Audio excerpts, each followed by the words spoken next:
I'm Tracy Sabol. Tonight on EWTN News Nightly, head-to-head. Two Republican presidential hopefuls rally for votes in the New Hampshire primary. We have a report from the Granite State. Know the risks.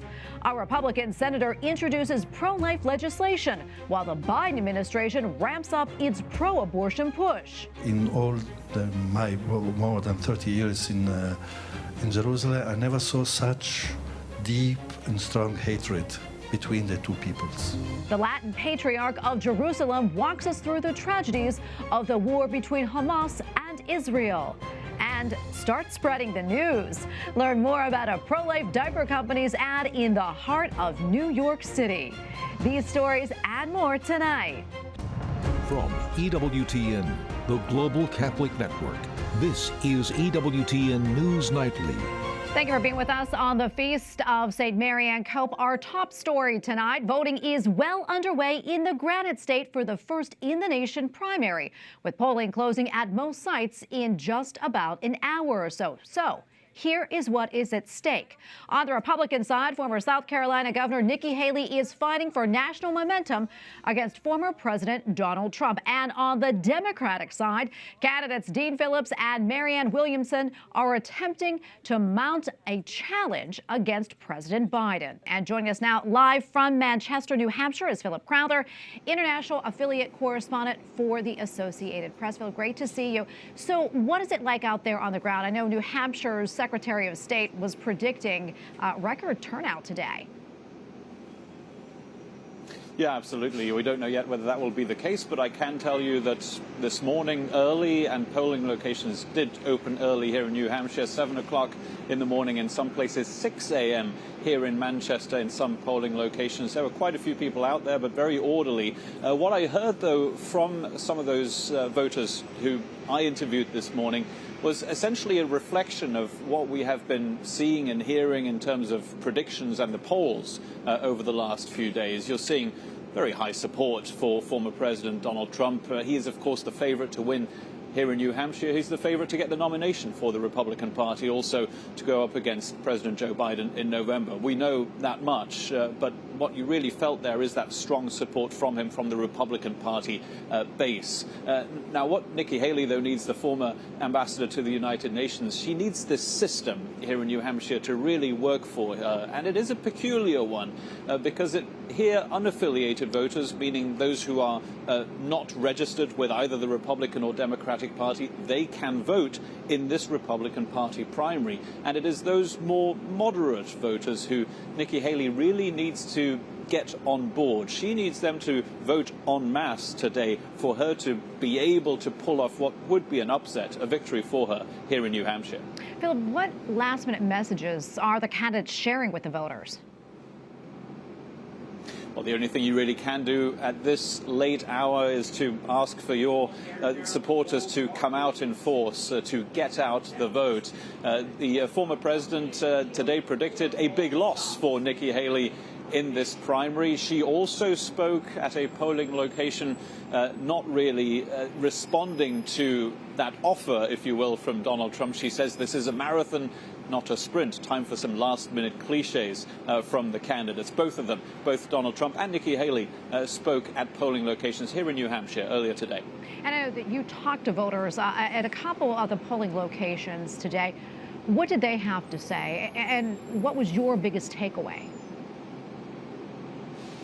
Well, look, I think one of the big priorities, at least for Donald Trump voters, from what we've heard from polls, first of all, but also from those who I spoke to today in the likes of Derry and Londonderry, that's about 20 to 30 minutes outside of here, the largest city in New Hampshire, in Manchester, is that their priorities are, well, border security and illegal immigration. We're a long, long way from the border with Mexico, but that is a lot of Republican Party voters' top priority. When you speak to those who will be supporting Nikki Haley, it's a different message, of course. It is a wish to go back to a Republican Party, not of yesteryear, but certainly of the pre-Donald Trump years. Anyone who's voted for Nikki Haley, you will hear them most likely at some point talk about the fact that they want to get away from the chaos that a Donald Trump presidency, in their eyes, brings with it. Those are some of the big conclusions, I think, you can get from speaking to voters here in New Hampshire on Election Day.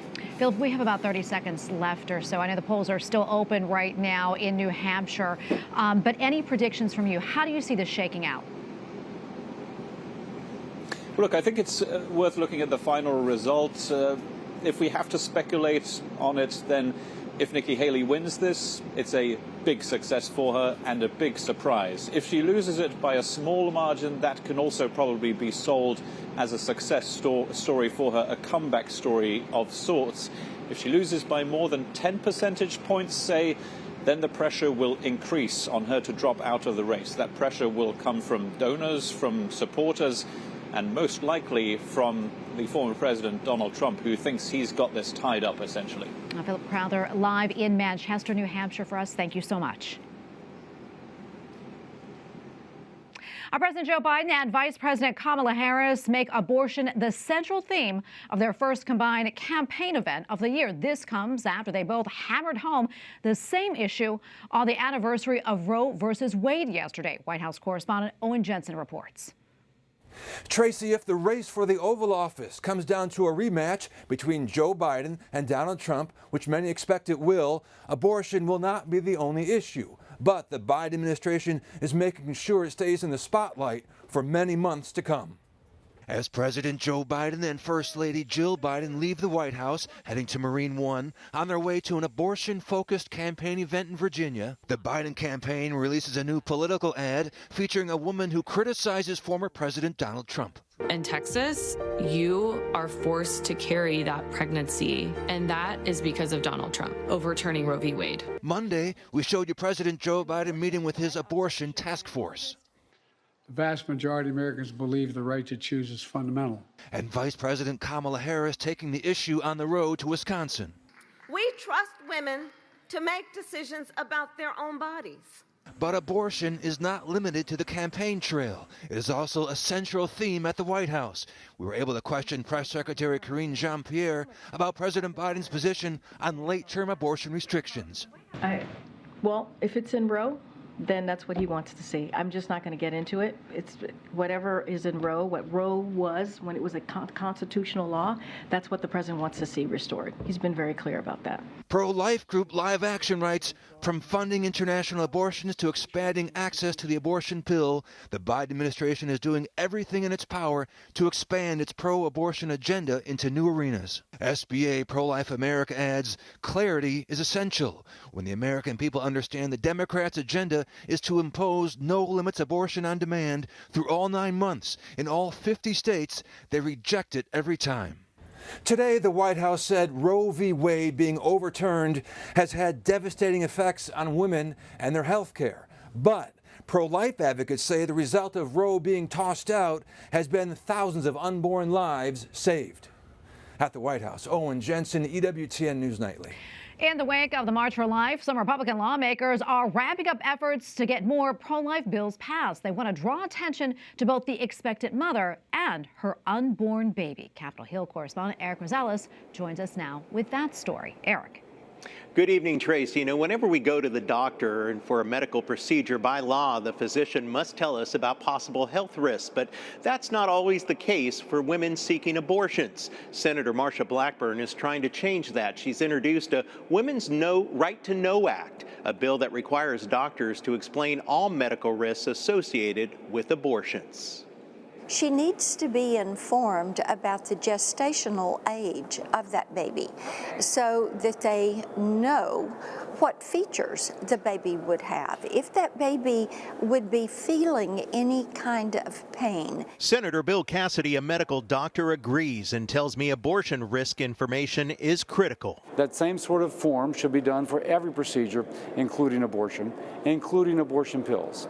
These are the complications if you don't take it appropriately, but even if you do, sometimes you get these types of complications. We do that for everything else. We should do it for these procedures too. Democrats charge the bill is meant to frighten women and undermine their reproductive freedom. The extreme MAGA Republicans are once again pushing their anti-abortion, anti-freedom, anti-woman agenda. We are committed right here to being a firewall in the Senate against the House Republicans' extreme attacks on abortions. We refuse to accept a future where our daughters and granddaughters have fewer rights than we did. But Senate Minority Whip John Thune says it's Democrats who are causing the most harm. At some level, I think everyone knows the truth of what abortion is: killing of an innocent human being. The pro-abortion movement and the Democrat Party, unfortunately one and the same these days, have tried to obscure this truth. Congressional Pro-Life Caucus co-chair Congressman Chris Smith tells me Democrats don't want to talk about health risks to mothers and unborn babies. They never want to talk about what they do. They dismember babies. They behead babies. Off comes the head during the abortion, surgical abortion, and then they kill them with chemicals that cause starvation. As we know, Congress is currently in the process of working on a budget for this year. A group of House Republicans wrote budget negotiators demanding that taxpayer funds not to be used to fund abortions. That's a policy that's been in place for nearly 40 years, but Democrats continue to tell me that any poison pills like pro-life provisions are non-starters. At the Capitol, Eric Rosales, EWTN News Nightly. A judge in North Dakota will not temporarily block part of the state's revised pro-life law. An abortion business requested that doctors be allowed to perform abortions to save a patient's life or health. Currently, abortion is almost entirely banned in North Dakota. Doctors who perform an abortion could be charged with a felony. And we have a lot more still to come here on EWTN News Nightly, including more than 60% of the houses are being destroyed. All the infrastructure, water, electricity, communication, there is simply nothing. A church leader in Jerusalem walks us through the horrors in the Middle East since the Hamas terror attack on October 7th. And a call for freedom. The church responds to a group of nuns kidnapped in Haiti.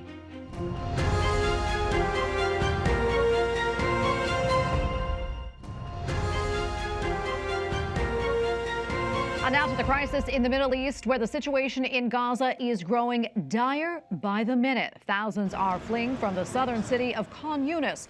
Israeli troops are expanding their ground operations into the region. The United Nations says Israel's restrictions on food, water, and fuel are taking a heavy toll on Palestinians, adding more than 500,000 people there face catastrophic hunger. Meanwhile, 24 Israeli soldiers were killed after a rocket-propelled grenade struck a tank, the explosion causing 2 buildings to collapse. This is the highest single-day Israeli casualty count since the beginning of the invasion. Well, the conflict isn't just confined to Israelis and Palestinians. It is also impacting Christians in the Holy Land. As Demonkosh Poulet from EWTN reports, the Latin Patriarch of Jerusalem is bringing awareness to the conflict. After the 7th of October, our world changed completely.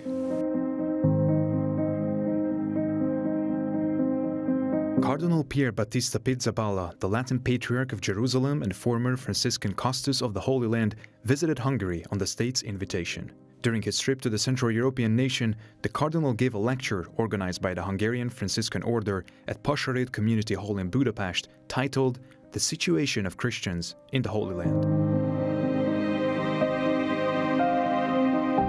The Patriarch was elevated to the rank of Cardinal by Pope Francis just 1 week before the terrorist attack by Hamas on Israel last October.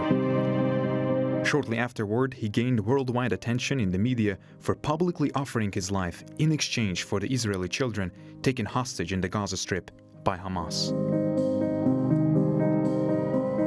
The church official, having lived in the Holy Land for over 34 years, in his lecture conveyed to the Hungarian audience that following the terrorist attack, Gaza has undergone a dramatic and devastating transformation. More than 60% of the houses are being destroyed. All the infrastructure, water, electricity, communication, there is simply nothing. Cardinal also stressed that in the current conflict, not only Muslims and Jews are affected, but all the remaining Christians living in northern Gaza are facing deeply distressing circumstances. The number of Christian victims in the region has exceeded 20. Through collaboration with Christian charitable organizations like the Hungary Helps program, the Patriarch is actively engaged in delivering humanitarian aid to the communities utilizing diplomatic channels. I never saw in all my more than 30 years in Jerusalem, I never saw such deep and strong hatred between the two peoples. Cardinal Pierbattista said he and the Christians living in the region find themselves caught in the crossfire of the conflict. Both Israel and Palestine express anger, alleging that the Patriarch has not condemned the serious actions of the opposite side with the necessary words. A claim that, according to the Cardinal, is untrue, but says, amidst heightened emotions, it becomes challenging to discern a more rational voice. What Hamas did in the 7th of October is unjustifiable, and also the killing of 20,000 Palestinians is not understandable. We have to say this, but we have to find a way to say this as friendly as possible and with the attitude of not just to remain there, accusing one and another. Is not a question of balancing the words and so on, but to find a way to get out from this situation and to open perspective for both the peoples. And we thank the EWTN Hungary team for that great report. Well, church leaders in Haiti are demanding the release of 6 nuns who were kidnapped last week.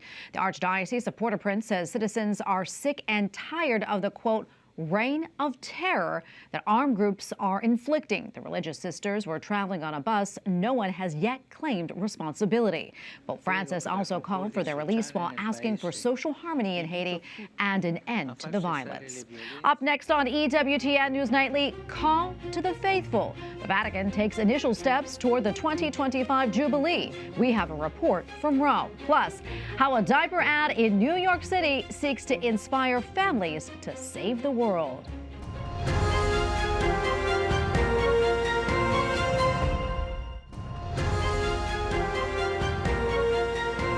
Award season is now in full swing as the nominations for the 96th Annual Academy Awards have been announced. Leading the pack with a total of 13 nominations, including Best Picture, is Christopher Nolan's 3-hour epic Oppenheimer. Other notable films receiving recognition include the billion-dollar smash hit Barbie with 8 nominations and Martin Scorsese's Killers of the Flower Moon with 10. However, no honors were given to The Sound of Freedom, the biopic about child sex trafficking that grossed nearly $250 million worldwide and even bested Disney's Indiana Jones and Dial of Destiny. The Oscars air in March.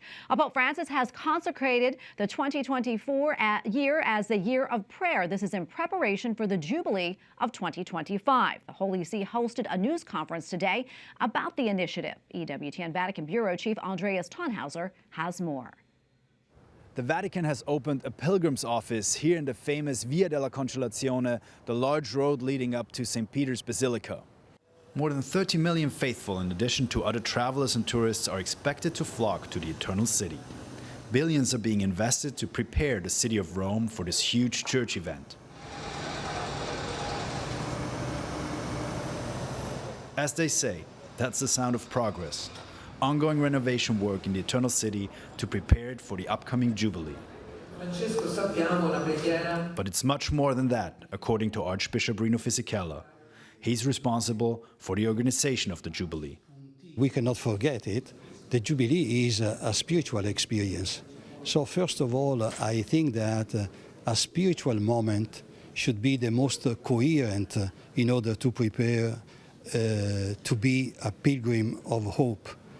And in this sense, the prayer is the most coherent way to prepare the Christian community.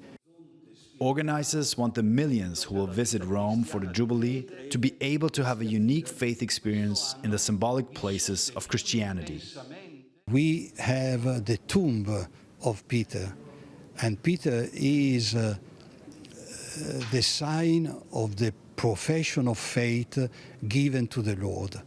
So every 25 years to remember our profession of faith in the front of the tomb of Peter probably can be really very meaningful.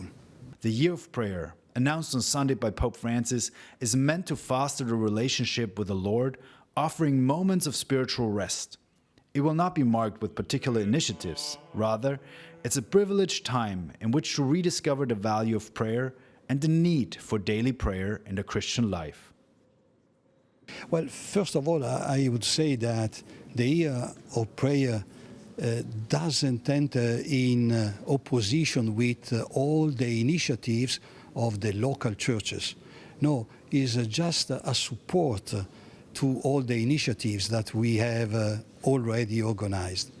The year of prayer has just a role and a goal, rediscover the life of prayer. At the Vatican, Andreas Tonhauser, EWTN News Nightly. Finally tonight, a pro-life diaper company just wrapped up its ad campaign right in the heart of the Big Apple. Every Life kicked off its Make More Babies initiative late last week in Times Square. The 5-day campaign was timed to coincide with the March for Life. The ad included a social media post from Elon Musk that said having children is saving the world. The ad drew the attention of many pro-lifers and even Musk himself. And for more, we turn to Sarah Gable-Seifert, co-founder and president of Every Life, the pro-life diaper company. Sarah, great to be with you today. First off, tell us more about this ad campaign and why you felt it was so important to get that message out and in such a big way. Well, thank you again for having me on the show. It's an honor to be here. And we did launch this massive campaign last week with a very clear message. We were inspired by Elon Musk. He said having children is saving the world, and we 100% endorsed that message. We had a simple but powerful statement underneath the billboard that said, make more babies. And we believe that we need more babies, not less. And we're seeing birth rates decline. We're seeing parents saying that they want to push off having children or maybe not even having children at all. And I think a lot of that is because there is this push on the other side of the aisle that's projecting this message that children are a burden, they're a threat to our earth, that they're an inconvenience, that they're actually going to stop you from being able to pursue your career. And what we're saying at Every Life is that is not true. That is false information. Children are a gift from God. They are a blessing, and it is a reward to be a parent. We champion parenthood. We know that children are our future. They're our hope. They are what help us continue on.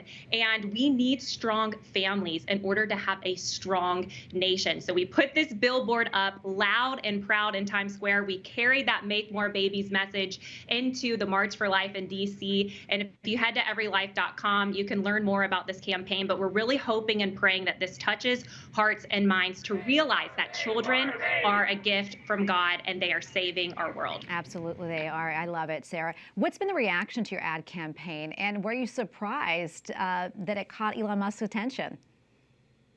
The response has been incredible. We've seen record traffic, we've seen record sales, and we were really hoping that we could grab Elon's attention. So we were so excited and encouraged to see that he responded to the billboard going up and everybody talking about it on all the various platforms, and he endorses Make More Babies. He thinks that that is how we secure a strong nation as well. So the response has been phenomenal. We came out with a beautiful video as well that really displayed what life would look like without children, but yet how beautiful life is with children. So we encourage you to, again, go check out everylife.com. Join us in our incredible mission, because at Every Life, we're not only changing diapers, we're truly changing lives in the process. Sarah, before I let you go, because we're running out of time, but quickly tell us a little bit more about your company and where folks can go to get your products. So we are the first pro-life diaper company. Every other diaper company on the market today financially and vocally supports abortion. And so we felt as parents an obligation to create the solution for parents that are passionate about shopping in alignment with their pro-life values. So if you head to everylife.com, you can know with the blessed assurance that you are partnering with a company that not only stands for life vocally, but we also support pro-life organizations, pregnant pregnancy resource centers that are in urgent need of diapers and wipes so they can help families that have chosen life for their baby. We love our Give Back program. It's called Buy for a Cause. Even if you don't have a baby and diapers, you can participate in donating those diapers and wipes to families in need. So we hope that you will join us at everylife.com. Again, we're not only changing diapers here, we are truly changing lives. Well, Sarah, thank you so much for coming on and sharing all this with us. We appreciate it, and God bless you. Thank you so much for having me. I appreciate it. And thank you for watching tonight. Remember, you can follow us on social media, Facebook, X, and Instagram at EWTN News Nightly. I'm Tracy Sabol. Good night, and God bless.